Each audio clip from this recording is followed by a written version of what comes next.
Hello, everybody, ladies and gentlemen, kids of all ages. Welcome back for another episode of The Universal Lens. I am your co-host, John Emilio. You're the main host. I'm the co-host, Henry Beltra. Nah, there's no main host. It's co-host. Yeah, whatever.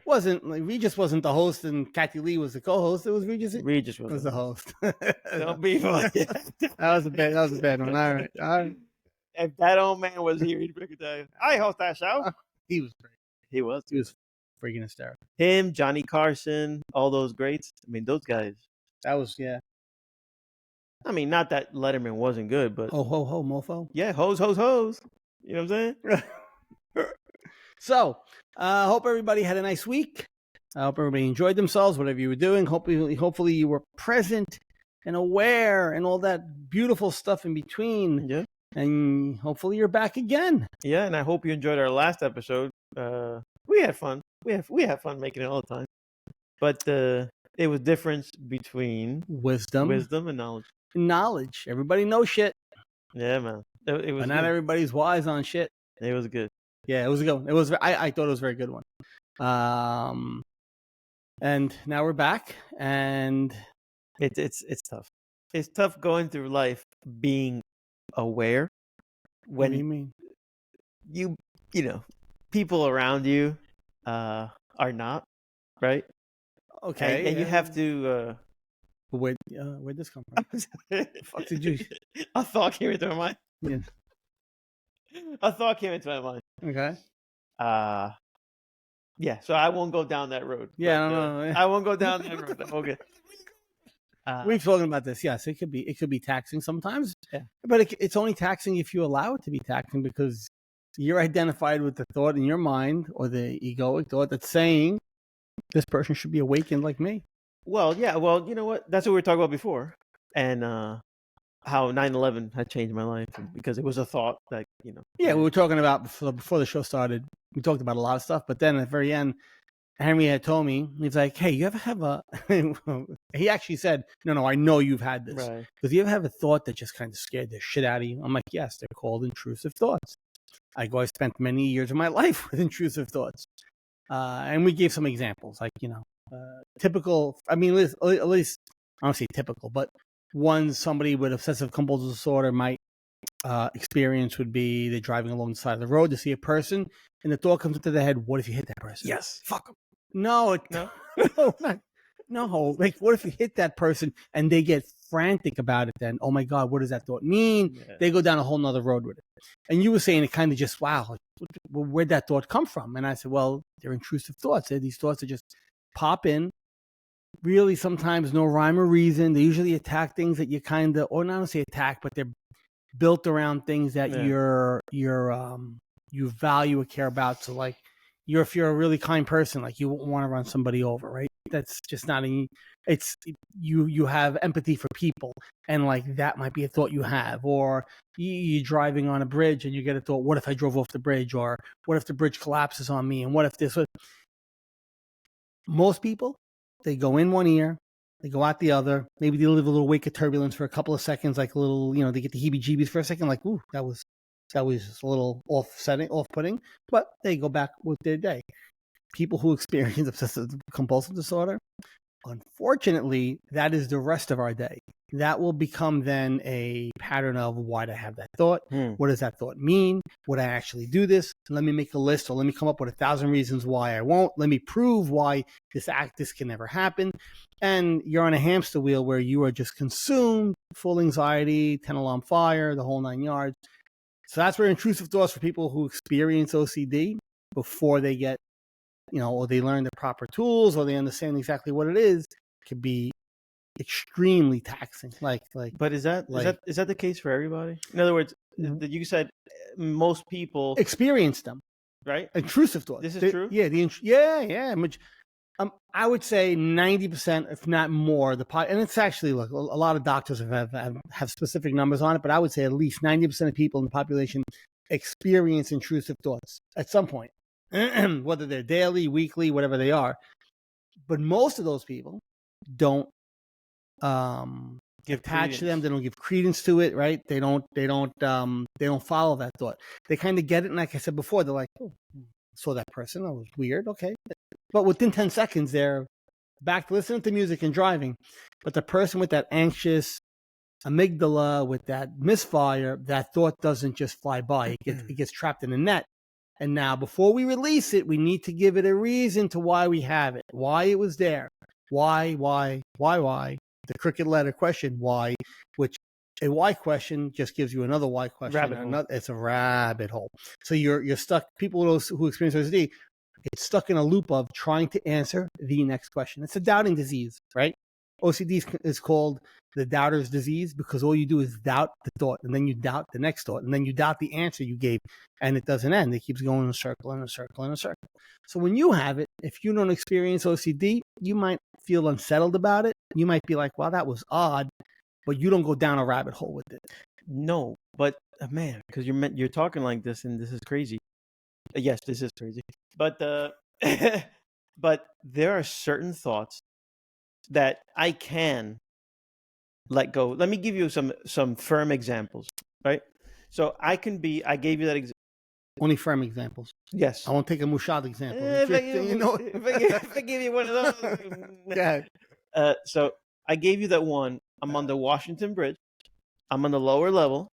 And I'm thinking the top is going to collapse. And I got that image from the time that there was an earthquake in California. I don't know if you remember. There was an earthquake. So many. Like this big one in 1990. Oh, in Oakland? During the World Series? It was during the baseball game? But like I saw the bridge, boom, and the top level collapsed. It might have been Oakland. It might have been Oakland, San Francisco. So San Francisco. Yeah, so I think about this, and I'm like, all right, I'm watching the bridge, and it's going to collapse, and it's going to be under me, and then it's all this. But that's I can understand where that came from. But you know what? I can live with those. In other words, I can live with those. I get what you're saying, but yes, I understand what you're saying. Okay. But then there are some that are really, really hit home. Okay. On my child or something along those. What do you notice the difference between those two thoughts?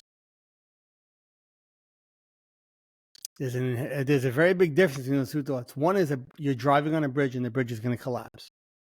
Okay, you're in the car. I get that. What was the second thought about? You said it was around my child. So, do you value your family? Yes. Do you love your family? Yes. Why do you think that one bothered you more? Got it. Okay. That's why. That's why. Yeah. But in the bridge example, I'm obviously dead. Yeah, I get it. But it's not your child. Even though you love and value your own life, intrusive thoughts, when it's about people that you love or other people or doing something to somebody else, it usually hits harder for people with obsessive-compulsive disorder. When it's to them, yes. So there is a form of pure. This is and when we talk about OCD. With the intrusive thoughts, it's usually pure OCD, puro, which was my enjoyable flavor that I had for years. Purely obsessional compulsive disorder means it's purely thought based. Mm-hmm. So there's no tics with it. Okay. Not tics like as in I have to do the switch there. Yeah, you have to do yeah. Not like Tourette's tics, but like, you have to do the switch. I got to put my sock on a certain way. I got to do this a certain way. This needs to be a certain way. If that's not like that, something bad will happen. Mm-hmm. Puro is more, I had a thought. Now I need to justify that thought. I need to prove that thought wrong. I need to have a reason for that thought, and question after question after question after question. And they usually attach to things you value. So that one where you're, now that you don't have the markings of obsessive compulsive disorder, you have the markings of an anxious person, anxious mind, which I am, which a majority of people in the world have anxious minds. The second thought, whatever it might have been, or any thought that revolves around like your kids, or you're sitting in the shower and you get a thought, what if something happened to one of my kids? Like, whatever, it's happened to me. Like, and that bothers you more because that's something that you value and you care about. So your alarms kind of get heightened with it. Yeah. When it's me in a tunnel, oh my God, the tunnel might collapse. Yeah, I feel anxious, but it's a different level. Yeah, because we have teenage kids, and like, maybe is Jaybird? Yeah, he's still a teen. But like, he's 19. Yeah, but he's a teen. You mean he's not 20 yet? Yeah. Okay. We have teenage kids. They're out there, they're by themselves. Yeah. They're in the, they're doing their thing. They're living their lives. And why these thoughts jump in every so often, I don't know. Right. Yeah. But they're quite Off-putting. yeah, they're fatalistic. They're Okay, so they why? hurt. Yeah, You know, they hurt. the worst thing you can do with that is look for a reason. Because if you look for a reason to why you're having them, That's when you go down. You just took off the cover to Alice in Wonderland, and you're about to follow the rabbit right down the hole. Right. So I don't. Yeah. For right now, I haven't gone down a rabbit hole. No, but you don't have them. I guess you don't have the markings. It's a specific people who experience OCD. There's markings for them, and there's things that they say, the way they react, the questions that they ask, how they have to disprove things. There's a reason to why they are the reason why to why we, they, whoever act the way they act in those situations. You don't. I like you don't have. You're just an anxious person. No. I may not have that, No. but there's a scarring that comes with it in the sense, like, oh man, like what the fuck, and you like do a quick little. What do you mean by scarring? Like, I can't believe I just thought that. Yeah, like whoa. I told you, you didn't think that. You didn't think that. Did you want that thought? No. Oh, so hold on. Let me get this right. So you didn't want that thought, but you're questioning, and I'm not. This isn't me. I'm trying. We're trying to make a point here. You're poking the bear. Yeah, I'm poking the bear. You didn't want that thought, but you're questioning why you had that thought. But you didn't have that thought if you didn't want it. You experienced that thought that came from somewhere else in your mind that's maybe trying to, protect something or somehow. Why does that happen? What the fuck is that? Well, when I got my PhD from Harvard, I can't. You got your PhD? And you didn't tell me? No, I don't. Why does it happen? It's really, I don't know. And here's the answer to why it happens. I don't know, and I don't want to know. I don't need to know, because if I tell you, I try to find the reason to why it happens. And if you go to a therapist or a psychologist or a psychiatrist who has learned in this and they studied OCD, they might be able to tell you the reasons why the neural pathways fire a certain way to why that thought comes up. And it's probably going to go back to what I said to you before, your value system. Anxious thoughts usually are surrounded around things that you value and care about. So once your hierarchy in your mind says this is what's important, that's where the anxiety tries to protect. So it says, this is important to Henry, bubble. Let's put a bubble around it because we know this is important to us, so we got to protect it. So Henry, what if this? What if that? What if this? What if that? What if this? What if that? What if this? Henry, what if the wall falls? I don't give a shit, because you don't value if that wall falls. You don't value if the line breaks. You don't value if your phone cracks. Like, you're not going to have that reaction. Yes, and they're totally different between somebody you love and that. But it's to make the point. It bothers you, or it brings those thoughts up because it's something that you care about. That's it. I mean, if I had to guess, if I had to take an uneducated, unprofessional guess, because I'm neither, well, I am educated, but I'm not professional in that, I would say it's because it's something that you value, something that you care about. That's why that thought was there. So it stems from the same place that tells you, that you like the color blue, or you're a piece of crap. Yeah. And then you're the man. You're a piece of crap. You're the man. Yeah. So you have the voice that's going to tell you, John, be careful. Don't do that, John. Oh, what happens if you touch that? What's going to happen? It's the same mind that produces the voice that says, I'd like to have a cookie right now.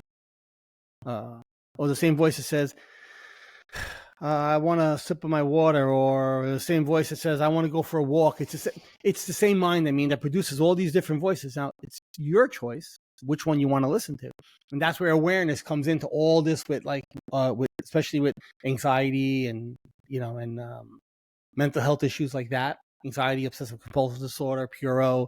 It's which voices do I want to give credence to, and to realize I am none of those voices. I'm not the voice that's telling me to watch out, don't do this. I'm not the voice that's telling me I want a glass of water. I'm not the voice that's telling me to go for a walk. I'm not the voice that's telling me I like blue. I'm not the voice that's telling me I like the Giants. I'm none of those voices. I'm the one who watches those voices happen. And once I realize that the one that says I like the Giants is no different than the one that says, be careful, alarm, alarm, alarm. It's just a machine pumping out thoughts based on certain things that are happening in that moment, maybe. Yeah. And you just once you realize you're just watching them, a lot of them just lose that anxiety that's attached to them, and you just kind of navigate and pick and choose the ones that are important to your life, in that you get to choose which are important to your life in that moment right now, or beneficial, I should say. Well, we know this now. Like, We know this now. Yeah, I didn't know any of this 7 years ago. Correct. I was sitting there like this, turning white, losing weight like at alarming rates. Right. I weighed 171. So It looks like I could eat 5 Big Macs in a day and not put on a pound. there's a lot of people that hate you right now. Yeah, Right? no, I will follow that up with now. If I have a French fry, I'll put on 4 now. We've made up for it. Don't worry about it. But yeah, you're in a better spot, at least mentally. And yeah, so like for me, when 9/11 happened, I told you my quick story. Yes, good.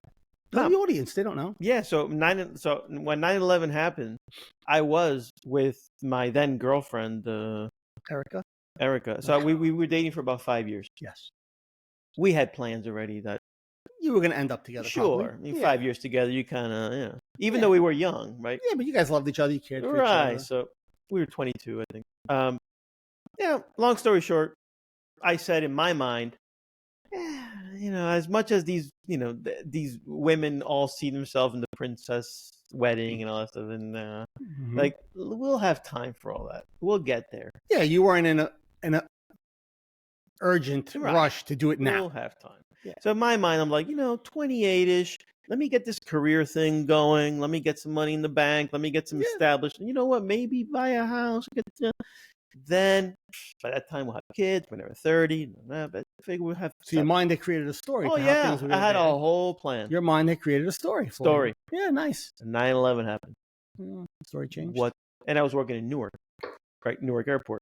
So I watched the world like crumble.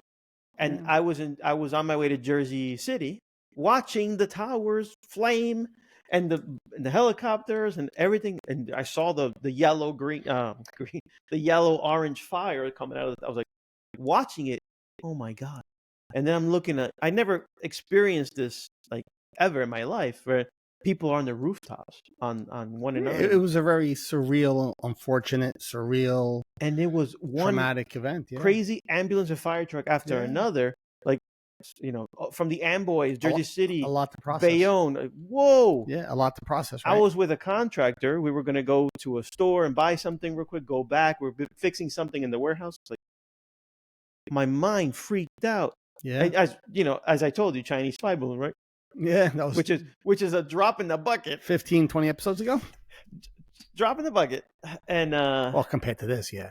So literally, that day, to make a long story short, I came back to the business and I said, guys, we need to go home. We need to shut this down.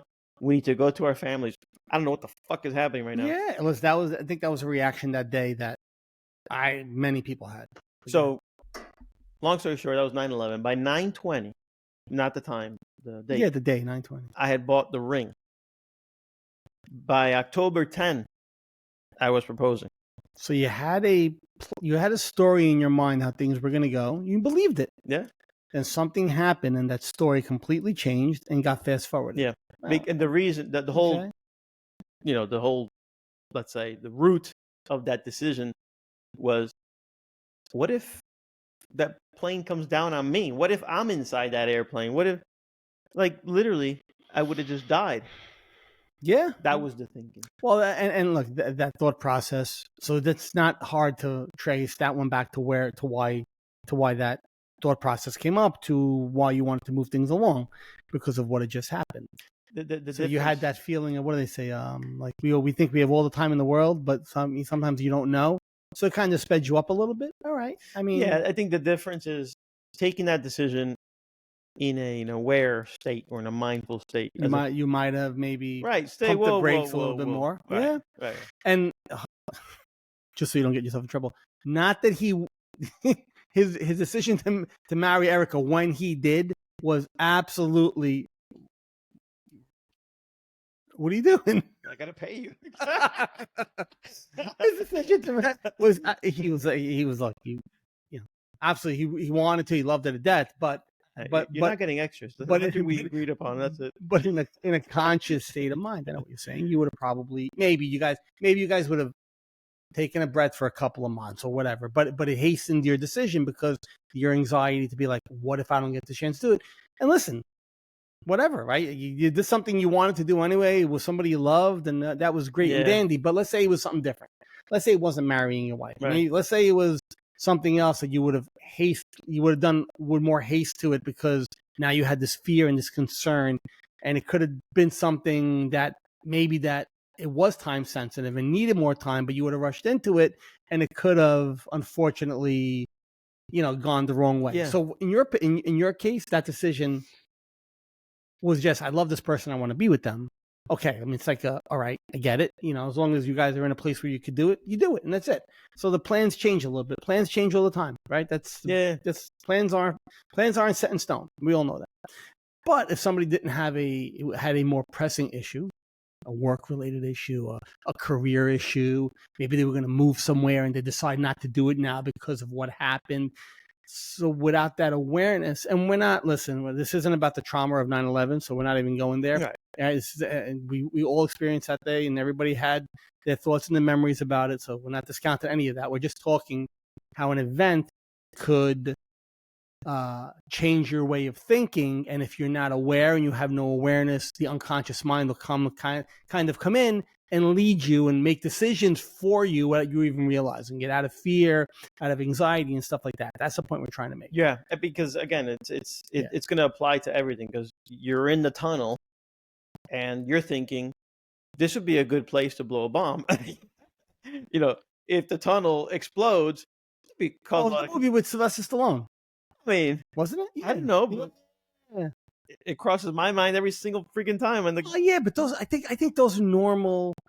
Normal, whatever the word normal means. But I think those are more understandable thoughts that come into people's minds when you're in a closed space. Again, remember, all these thoughts and all these anxious thoughts are based off of, how do I protect John? How do I protect Henry? I'm in a tunnel, escape routes. Like, my mind still wants to go there. Like, I get on a plane, and I love flying. Like, love it. I've taken flying lessons. I've flown Cessna planes. I love flying. When I get on a plane, I am hyper aware of everything that's happening around me. Hyper aware. Like, are the flaps out? Is the landing gear down? Did we just pass it? Like hyper aware. So I'll tell you a story. I could probably tell you 10 stories when I was flying, because my wife looks at me like I'm like what I'm doing. My mind is processing everything that's going on. I don't attach to it, so I don't get anxious. I don't buy the anxiety, but my mind wants to do it. I was flying into, West Palm Beach. I was going to visit my parents last February, I think it was. And I was coming into the airport, and the pilot flew right over. I could tell that they stopped their descent and they were just coasting, right? Throttles were at a certain level and they're just coasting, right? I'm into planes, so I kind of have a certain amount of knowledge to what they're doing, the pilots. And they were just kind of coasting and coasting. And I'm like, well, this is very odd, because we should have already, we were on our approach, because we were only at like maybe 5,000-6,000 feet, and we're just coasting over Florida. And then we come across the coast again, and we go off and we start going out to sea. And what does my mind start doing? What if the pilots are incapacitated? What if something happened up there? What if? Yep. 10 years ago, I would have been hitting the button. Ding, ding, ding, ding, ding, ding, ding, ding, ding. What's going on here? Stewardess, what's going on? Why haven't we landed? Why isn't it? Take a deep breath. And I watched that thought and I said, okay, thank you very much. I appreciate what you're trying to do to me, but you're not helpful right now. I let go. Yes, eventually, within a minute, the pilot turned around. He came back. They were in a holding pattern. Sure. They didn't tell us they were in a holding pattern. Basically, they got kicked out of the landing sequence for one reason or another, and they were told to come back around and then to come back in. All right. But my mind wanted to go immediately to, what the F is going on here? Why aren't we landing? So it's if you have that wiring that certain way, you never lose that. Like, if you have it, it doesn't. Like I always tell people, you don't lose the anxious thought. You just relate to it differently. Yeah. So I'll still have that thought. I just don't buy into it as much. There's no connection. I just see it and go, yes, thank you very much, but there's no reason for me right now to engage you. Right? But even there, you gave it too much. That's it. Done. Done. Done.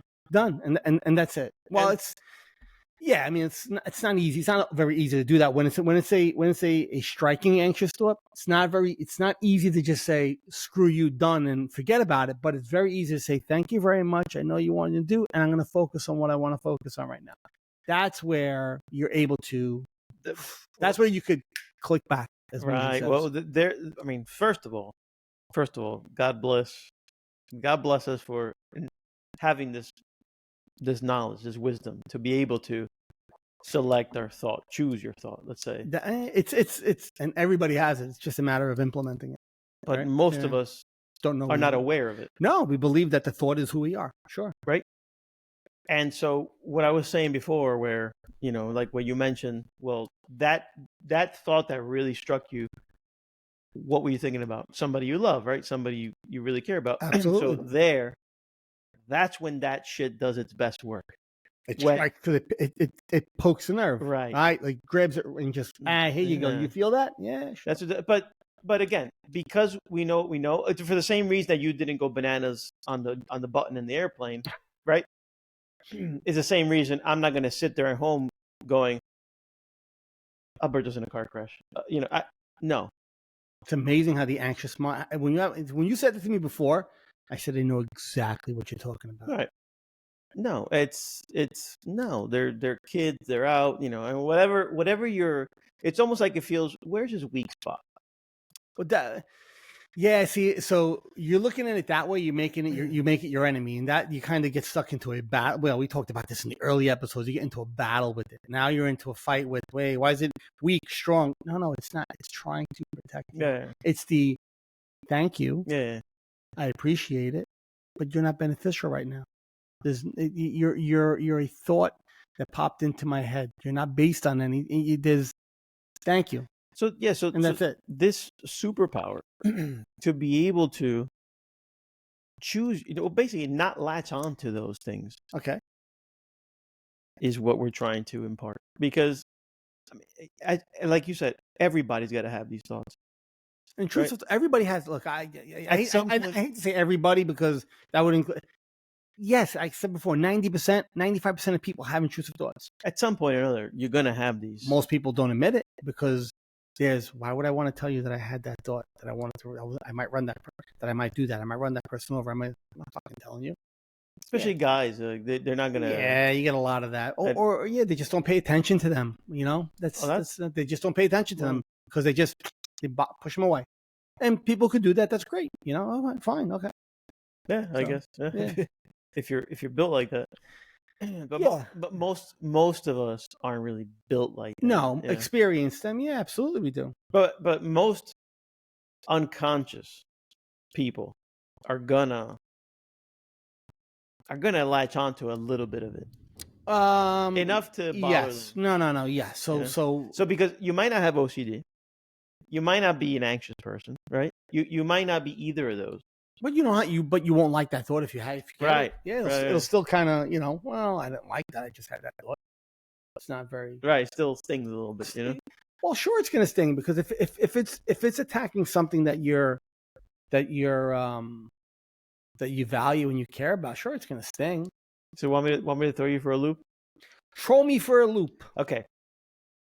You know how when you oh my God. Here we go with the word. What do you call when you're asking me? Yeah. I mean, have you heard me on the show sometimes? It's right here. Oh my God. Sounds like 2 words, 4 letters. I always forget this word. When you write something down, there's nothing behind this, by the way. So you visualize. When you write something down. Affirmation. Woo. You forgot the word affirmation. Yeah, man. That's for some reason it doesn't stay. It's between Scott Adams and Dr. Joe Dispenza. Go ahead. Woo. So when you have affirmations, part of that process is to visualize. Yeah, absolutely. And when you visualize it into reality, right? So Bob Proctor says, if you can see it in your mind, you can hold it in your hand. Right? That's what he says. That's a big thing he says. Yeah, I actually have a story about that. Yeah. So, obtrusive thought comes in. I see it in my mind. Holy shit. I'm visualizing. Okay. That's how sneaky this little fucker is. That my my thought process goes, wait a minute. Here you are, visualizing, and these things are manifesting in real life. This is visualizing. Oh my God. Ready? Watch this. The affirmation, is it something you consciously are focusing on? Good point. Yes. You are, right? So you're consciously focusing on your affirmation because it's a change you want to do in your life. Good point. That's the control you have. You're bringing that up and you're saying, this is what I want to do. This is what I want to do. Good point. So, ready? This is what I want to do. This is what I want to do. What if this happens? It's different. I didn't, like you said at the beginning of the show. Did I ask that? Did I ask for you to come? Did I ask for you just now to scream that in my head? Good point. No, I didn't want you. But the same intelligent mechanism in your brain that allows you to go, maybe we'll have time to do this. Ready? I want to make this move. And actually, we were talking about this before the show, and you've probably seen this where you could like make something move by holding it in your hand, and right? I want to make this move. Okay, that's the same mind that could send the energy to do this. It's the same mechanism that on its own is going to spit shit at you. It's going to spit shit at you. And sometimes it'll spit it at you in the middle of you trying to, I'm doing it. Okay, I'm meditating right now. And I'm in my meditation and I'm focusing on my breath. And here comes an intrusive thought. And two choices I have. Mother. Son of a bitch. Or I treat it like the thought that says, I have an itch on my ass right now at the same time and I should scratch it. Okay, thank you. And I keep going because it's just a thought. Whether we recall it, we invent it, we create it, or it is given to us as a gift from our mind at times, it doesn't make a difference. So but the difference in that is, like you were saying, I think what you were trying to get to was, like, can I bring that into reality too? Yeah. You're giving it credence. Even if you give it a little bit of credence out of anxiety, you're not. It's not an affirmation. That's not something what does Joe Dispenza say? You're manifesting. You're not manifesting that because you don't want that. That's not something that's in line with what you want in your life. But it's your mind's way of spitting shit at you that it does, whether it's out of just being anxious, trying to protect you, just extra energy that it needs to dispense and get rid of. Who knows what it is, but you didn't sit there and go, oh, okay, I'm going to work on my career. I'm going to work on this. It's beautiful. I'm going to anchor in those feelings. And I'm going to drive my car off a bridge. Like, it's not like, and I'm going to do that tomorrow. It wasn't part of it. That was just given to you. And you're like, so you're not going to manifest something that you don't want. Yeah. You're not going to manifest that you don't want. Well, your anxiety, your anxious mind's going to tell you, oh, time out. But I'm still thinking about it, so maybe we will manifest it. Well, if you want to get on that hamster wheel, I tell you, right. I hope you have endurance because you're going to be on it for a frigging while. This is what I call the burning your treads. Like, yeah, this is where you're going to get bull tires, man. Yeah, this is where you could eat 4 Big Macs. that's because what happens? Your body reacts to that. So yeah, no, there's a very big difference between the two. But I hate to say untrained, but to the anxious, unaware mind, it doesn't realize. It might not realize the difference. Like it'll be like, wow, because that becomes a form of obsessive-compulsive disorder. Yeah. It's obsessed. See, so you don't have to have obsessive-compulsive disorder to have a hint of obsessive thinking. So you might experience obsessive thinking, but you don't meet the criteria for OCD. You don't. But you might have obsessive thinking. So somebody who has a little bit of obsessive thinking might have that thought and be like, wow, why'd that one sneak in? And sit there and ponder for a minute, maybe get a little anxious about it, but then it'll wither away. And if you feed that wolf, it'll become a recurring. Yes. And the more you do feed it, then I think you do maybe start to, in the long run, because I don't think you're not born with OCD. I think it's a combination of your environment or anxiety. I think there are genetic dispositions, but I think it's your environment, the way you were brought up, the things you were taught, the way you react to things, that behavior forms over a while, and then eventually one day becomes the major or the majority stakeholder in your mind, and it becomes the more powerful voice in your head. And now if you have no awareness and you're fully identified, well, now you just run with that and you believe it. Yeah. So I mean, you could have obsessive thinking, but you don't. No, I think that's why it's so crucial. Again, our practice, let's say, of that full awareness of every thought is just a thought.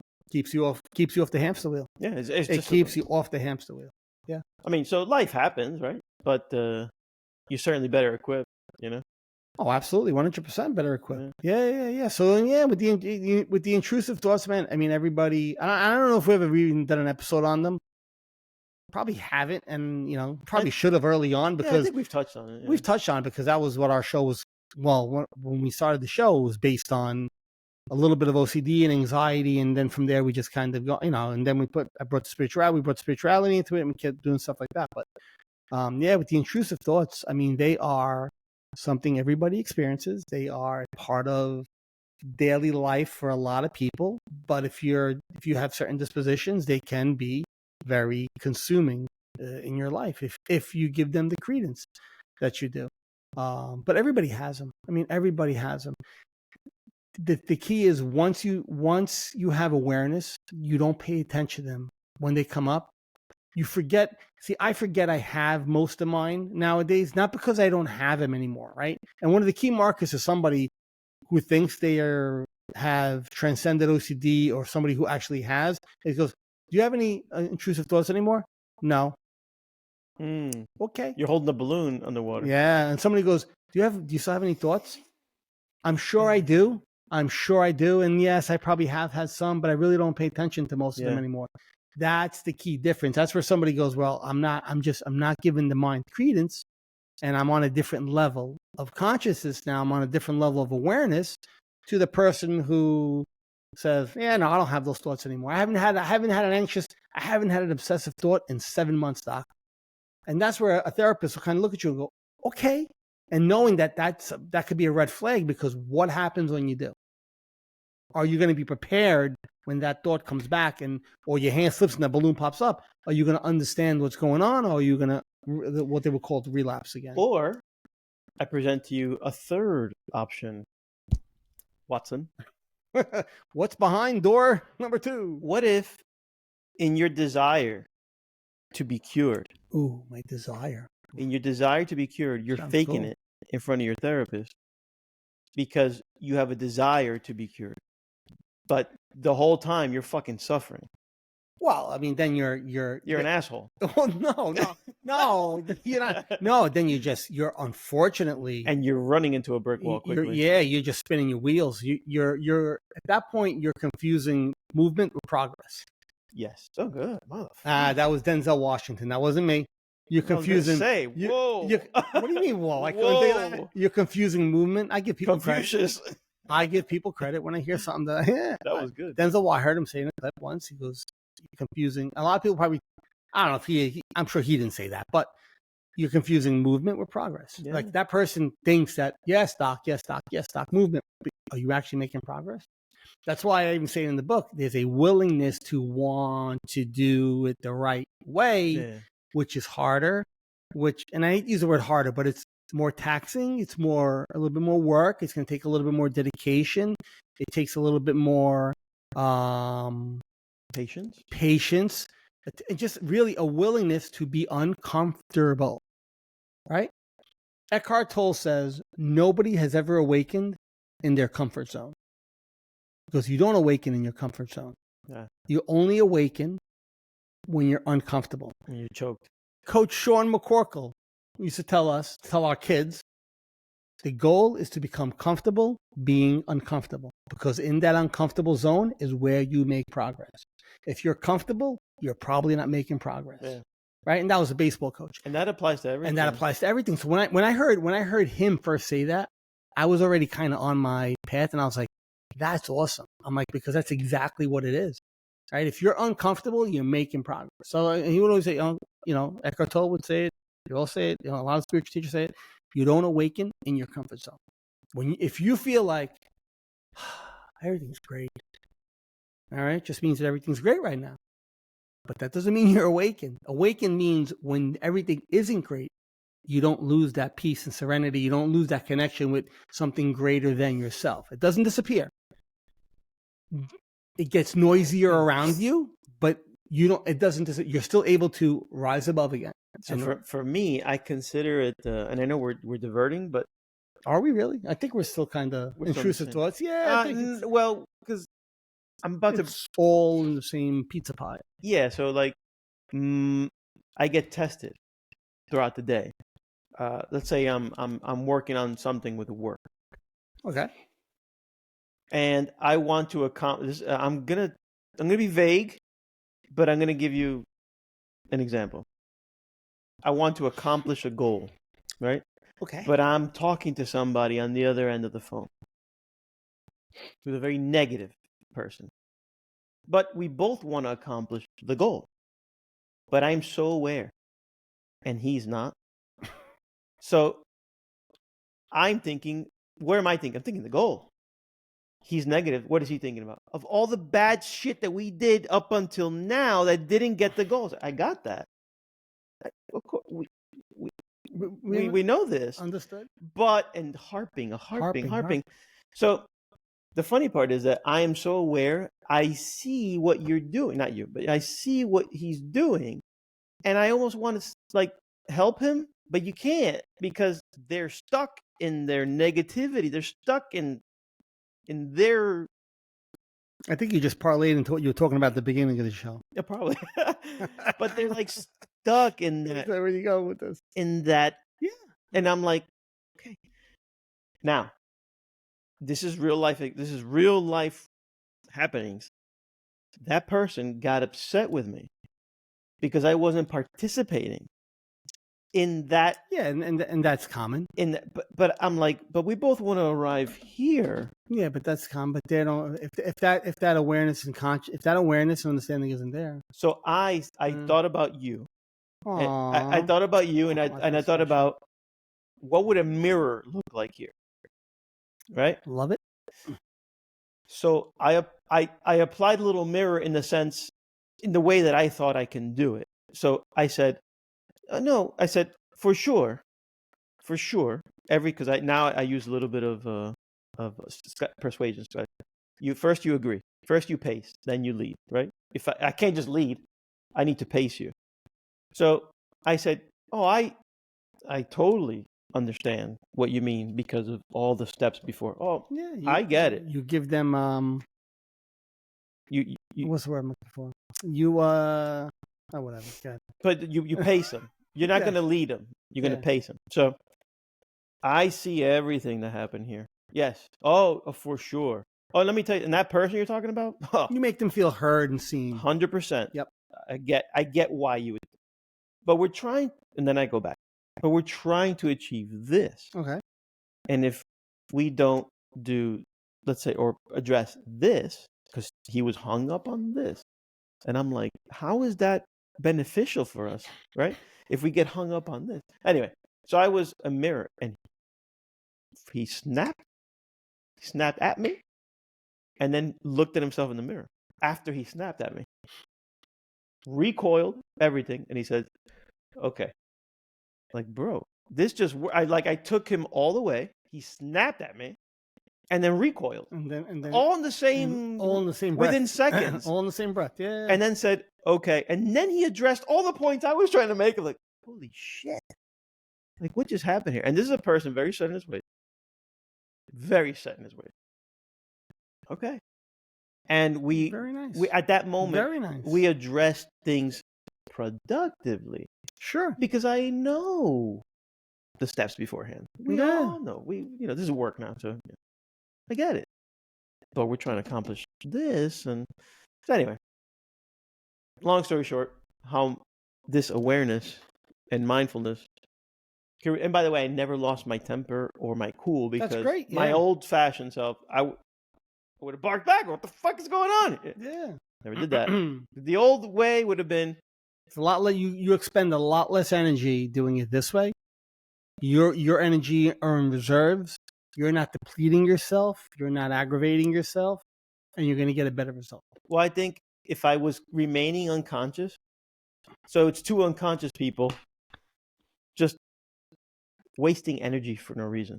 Just you're unconscious and my unconscious, and nothing is productive. But you're unconscious, I'm conscious.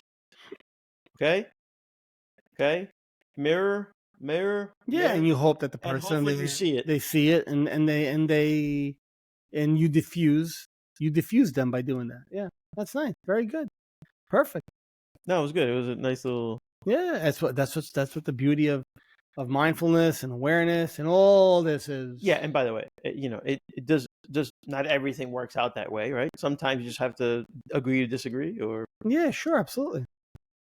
But it was useful in that moment where because that's for me it brings up a lot of anxiety because at the same time that's my thing, right? The anxiety level rises, but throughout this exchange, anxiety was wanting to rise, but there's no reason for you to rise. I was, let's say, remained cool, anyway. Yeah, well, that's the beauty of this is it gives you the ability to do that. The same way if you have a thought, it gives you the ability to, do I want to follow that thought? Do I not want to follow that thought? So you could have had a thought in that moment where you were with whoever this gentleman was, you were talking to this person, the thought might have come into your head to defend your stance, to defend yourself, to defend your ego, right? To we must retaliate, arm the cannons, whatever you wanted to say. But with an aware mind, you go, not useful. Thank you very much. Right. Even though it feels like it might feel good, or it might feel justified, or you might feel vindicated. And like we've all been down that road before. Where does that get you? Well, no, it just helps you kind of go ground yourself. Well, it helps you go to what is productive, like straight to the point, instead of like harping on Dr. Stephen Phillipson said in his article Choice. It was one of the first articles I read when I started, before I started any kind of therapy years ago. It was actually, as I was about to start, I had made my first appointment with Dr. Tatiana, and I knew about Dr. Phillips, and I gave the whole story already, so I'm not going to bore anybody with it again. But I read his article Choice, and in his article Choice, one of the things he says is, he goes, this is the choice we make. Is this thought useful at this moment? Is this thought useful? Useful for me? Useful for my values? Useful for what? Is it useful? And if it's not, okay, that's it. It's that. I mean, it's very geared towards OCD, that statement, but it still could be applied. It applies. It applies. Is this thought useful? To this day, I'll say that sometimes. And if it's a thought that kind of, well, like, one of those thoughts where it's ambiguous, it's kind of, you're not scary, but are you trying to tell me something? And instead of going down the rabbit hole of trying to figure it out and get wrapped up, because it likes to play the Riddler sometimes. It'll give you a riddle to figure out the mind. And do I want to do this? Do I want to be the Riddler? Am I going to be Batman here trying to figure out the Riddler's clue? Is this thought useful right now? Right now, what's going on in my life? Is this thought useful? No. Detach, and I move on. Yeah. If it wants to hang around, it can hang around. I detach, I refocus, and I move on. I don't entertain it. If it's important, if it's something that's important, the moment will come up where it's going to be useful, and then I'll entertain it. But until then, what's the point of entertaining it? No, and it applies. It applies to everything. Yeah, it does. That does apply. It does. I mean, No, it does. Like the last episode that we had, you said, well, I'm a contractor, and so when I was younger, I would go hammer a nail, and I had a black thumb. I had several black thumbs. Oh, yeah, I remember them. Right? So you could imagine that you hammer a nail, boom, you hit your thumb. So what happens there? Immediately I have to go, fuck! Yeah. And then you have this episode. Now, let's go to what's not productive. If only I had held it differently, but no, I had to be a fucking idiot. And you know what? I don't know who leaves these nails around here. Yeah. It's everywhere. Yeah. What's productive? Hold it the right way. Yeah. Right. So we know, but you cut all the fat out. Yeah. You cut all the nonsense out. It applies. We know. Like we know And this. it could be tricky at times because depending on the people you're around, it could be tricky.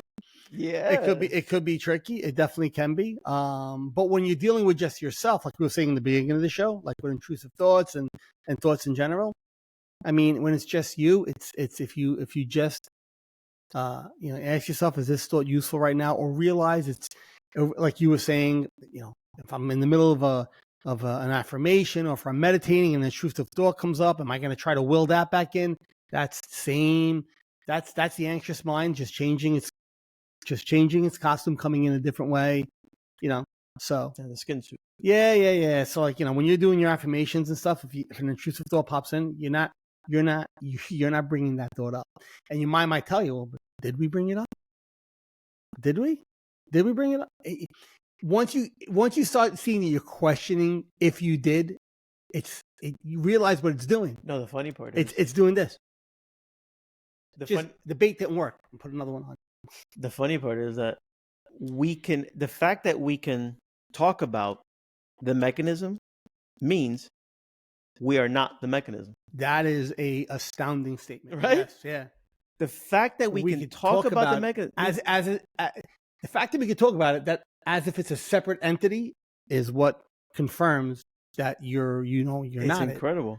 Yeah, but meanwhile, we use it to talk and do the show and to make coffee and right. to do it. But that's the duality. The duality of it is the mind is necessary for us to exist in this universe, in this world, and to make this a reality. But it's not who we are. So, what? Like, I'm trying to give we have a camera here that sees everything, right? So everything that camera sees is the mind, is what's happening in the mind. All this fun stuff. The camera is the awareness. The camera doesn't do nothing but point and look. Point and look. Right now, it's pointing at John and Henry, right? Yeah. If the camera wanted, if it needed to look at that wall, it would focus, and it's not going to do nothing to the wall. The camera isn't doing anything to you. It's not doing anything to me. There's no cue card. It's not telling us what to think. It's not telling us what to say. It's not telling us what to do. All it's doing is, this is where the focus is. This is where the focus is. If it was at the wall, this is where the focus is. It's the same thing. What we really are is the camera that sees everything else happening. And the camera will go, this is a bad shot. We're going to focus over here. We're going to focus. And you're going to go, well, who moves the camera? It moves itself to where it needs to. It moves to where it's going to get the better shot. On its own, it's going to say, well, this is where it needs to look. This is where it needs to look. And your awareness is the same way. This isn't useful. We're going to look here instead. This is useful for you. This is beneficial for you. Let's put our focus there. And you can control it. It can control itself. It can shift, but it doesn't give you any commands. It doesn't tell you what to do. There's no smile, cheese, nothing. It just focuses. And that's what we are. We're not the madness that's happening on this side. We're actually the camera lens itself. The simplicity of it is we are the watchers. We see it and experience it. And that's it. So you're saying that the camera's getting confused, that the camera thinks it's in the shot. So when the camera doesn't realize this is getting a little trippy now. When the camera doesn't realize that the camera thinks it's in the shot, right? Yeah. When the camera doesn't realize that it's just focusing and it tries to give direction. Yeah. So I mean, that was just a simple analogy. Yeah. That second part I don't think works very well but But yeah, no, I mean, once you get it, you see it. And when you see it, you tend to see it over and over and over. Where's that quote? I want to read that quote. Yeah, no, I agree. I agree 110%. If I have it open still. And I kind of sympathize with people that are not aware, because I was there. And I'm like, I know exactly the way you're thinking. I know exactly your thought process right now. But it's... So here, it was that quote that I said before from, I don't know who Joseph Duniger is. Apologies to Mr. Duniger if he's dead or alive. I'm not sure who he is. For those that believe, no explanation is necessary. For those that believe, no explanation is necessary. For those that don't, none will suffice. Yeah.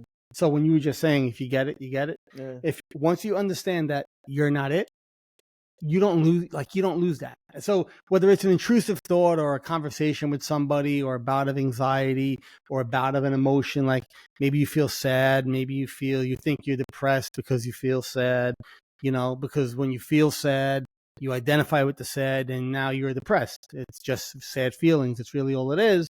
At the heart of it, it's the same thing with happy. I'm really happy right now. You get attached to the happy. When the happy disappears, you need more happy. And it becomes once you realize that you're just the one who's witnessing it all, the exhaustion goes away.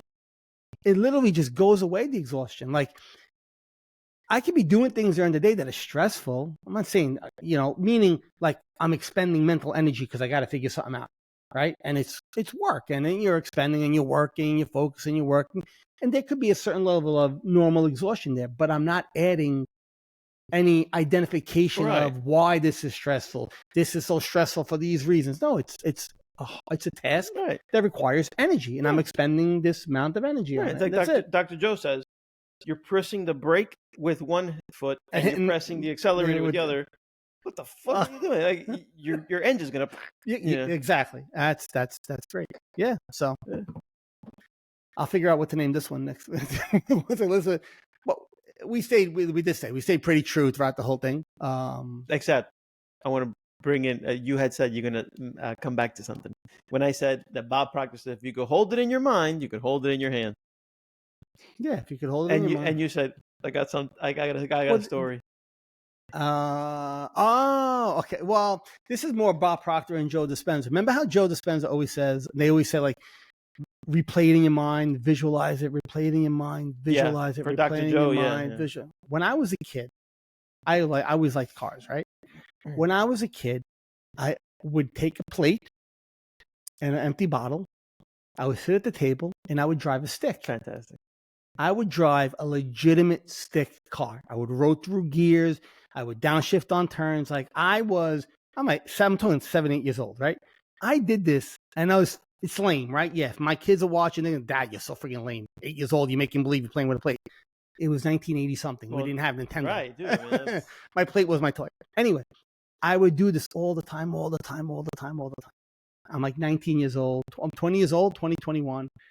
I had a Jeep before that, regular, automatic. It wasn't a stick.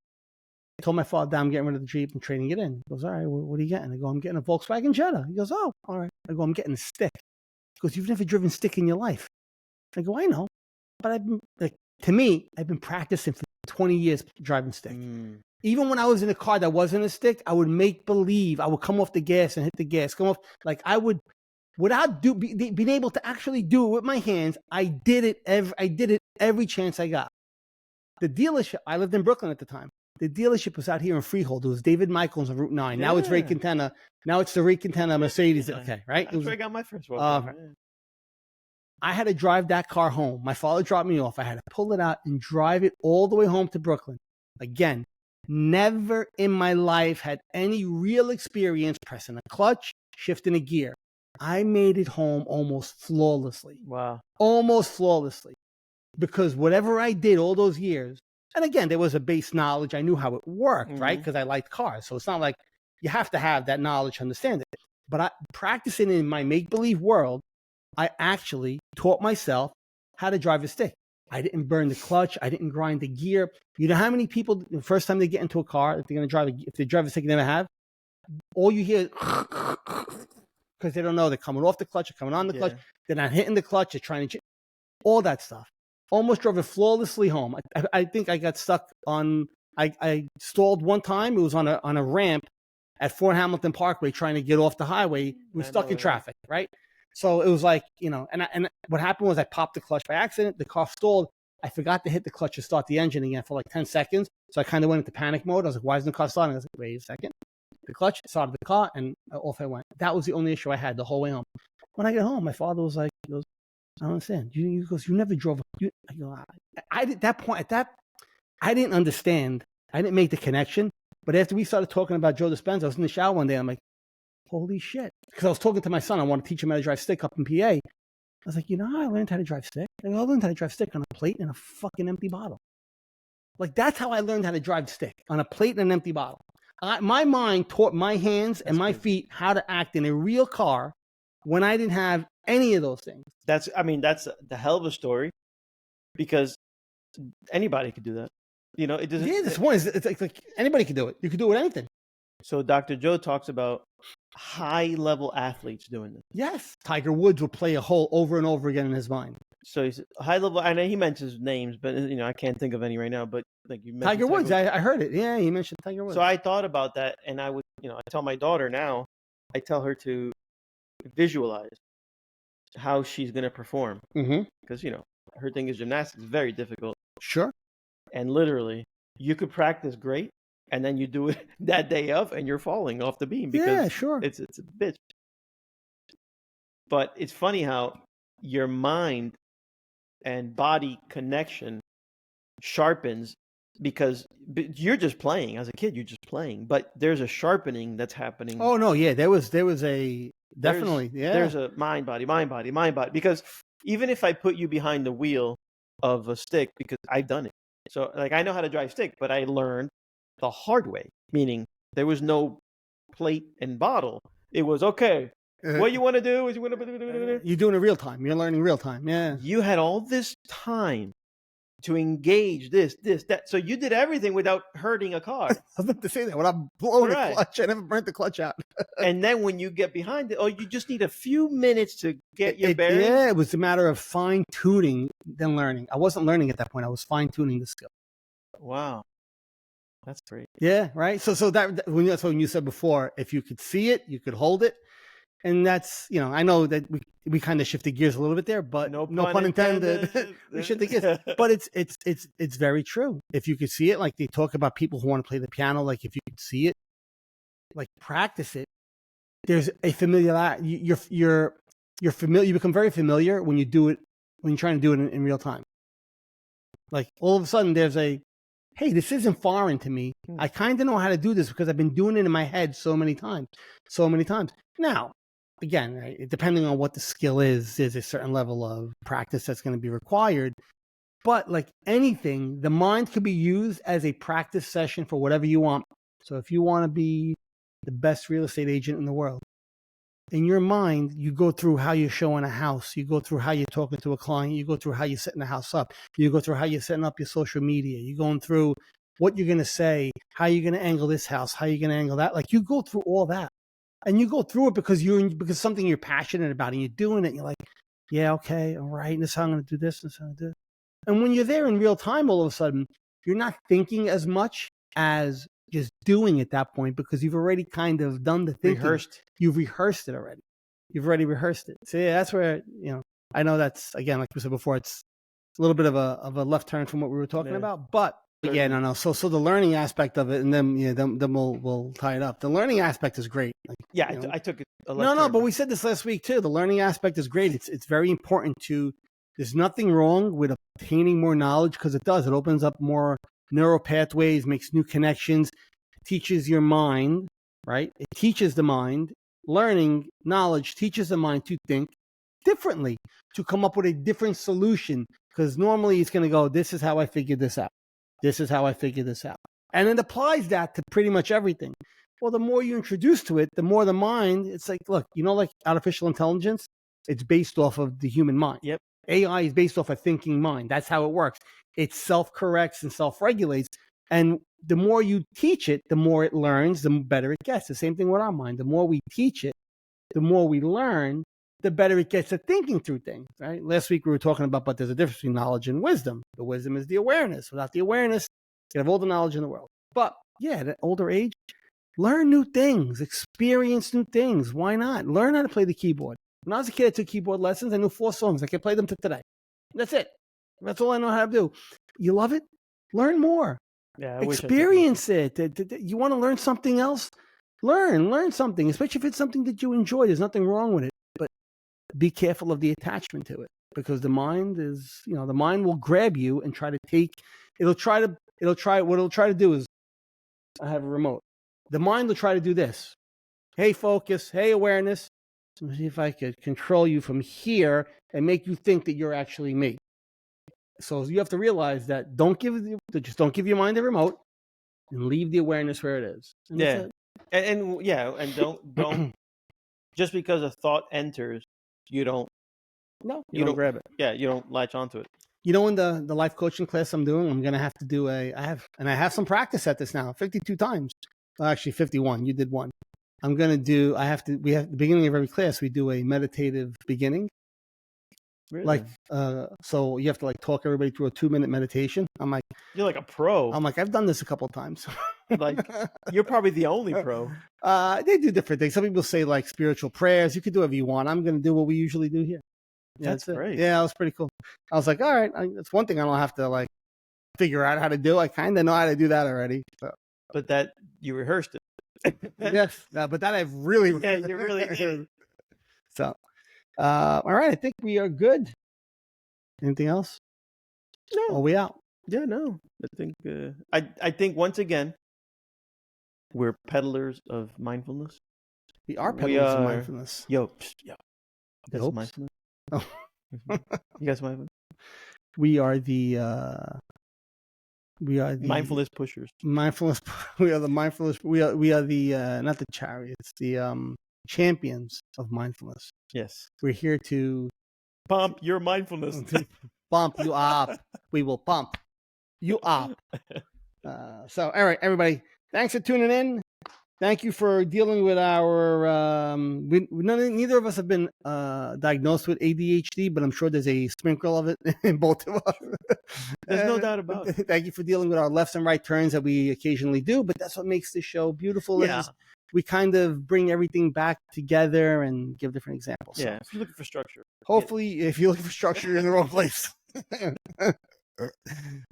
everybody, for tuning in, and thanks for our new subscribers around the world who've been kind of listening in, handful of them here and there. We're going to try to do more of that advertising to get more people out there. When are we doing the show in Dubai? Dubai? No? No, I don't think they called yet. When are we doing the show in Cancun? We got a better shot of doing the show Boise, Idaho first. We had our 1-year anniversary. That's right. Last week. That's right. Last week was 1 year from when we did our first episode, 27. I think it was the 27. We were fledgling little deers. Yeah, sitting at that pool table right there. Yeah. Doing our with 2 mics up on the wood table over there. 2 turntables. And the battery thing in the middle, and taping it on my phone, recording it on my phone. Now look, we got fancy equipment. And it's the same thing as that. We have an engineering staff. Yes. It's crazy. Yes. A marketing team. Yes. John Emilio was engineering staff. And let me tell you something. John Emilio is no engineer. But hell of a marketing team. Yeah. Hats off to the marketing team. Want to thank you guys. Yes. They're not doing a good job, I'll tell you that. The marketing team's not doing a good job. So anyway, all right. We will get out of here. So let's finish every episode off like we usually do, everybody. Just to clear our minds and get a little centered and a little tranquility back in our lives after that those few minutes, that 1 hour of searching, and where John takes his plate and his bottle and he takes us on a ride. Yes. All right. So everybody, close your eyes, get comfortable however you are. Start by taking a few deep breaths, and again, at your own pace. I like to do that 2 to 3 second hold, 2 to 3 second inhale, a 2 to 3 second hold, and then a 2 to 3 second exhale. I like to repeat that pattern, but you could use whatever interval you're comfortable with. What I do suggest is, as you're doing that, any thoughts that do come into your mind, shift your focus back onto your breath. Remember, these exercises are a practice in shifting our focus, is taking that camera lens and pointing it where we want it to be. Taking that universal lens and pointing it to where we want it to be. So as you're breathing, if a thought does come up, if a memory of an intrusive thought comes up, if a memory of an event comes up, if a random thought comes up, if nothing comes up, that's great. But whatever it is, focus on the breath. And if you have to keep putting your focus on your breath time and time again, that's fine. That's the practice. That's how we get better at this. That's how we sharpen this skill. If you feel any tension in your body at the same time, if you're aware of any tension in your body, we don't judge it. We just notice it and we release it. Whether it's your forehead, your jaw, shoulders, which tend to be one of mine. I tend to pull my shoulders up without even realizing it. Release them. No judgment to why it's there. We're not asking questions to why it's there. We don't need to know why it happened. We just know that we're shifting our focus to release it. The more and more you do this, the easier it's going to be for you to notice it early on, notice those thoughts early on, notice those feelings early on, and not get taken for a ride with them. A couple of more deep inhales. Hold and exhale. One last one.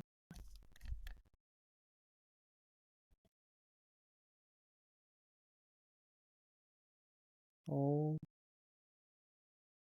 and exhale. You can slowly open your eyes. Stay here if you want for a few minutes and just relax, enjoy it. But we are going to bounce.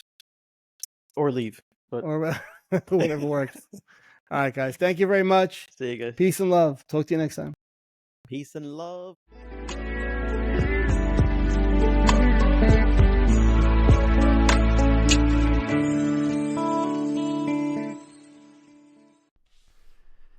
The insights and discussions that we speak about on our show are our own opinions and based on our life experiences. If you or someone in your family or someone you know is suffering and in need of help, please get them that help through medical attention or seeking proper therapy. Again, what we speak about are based on our experiences and not intended to be taken as a form of therapy. Thank you.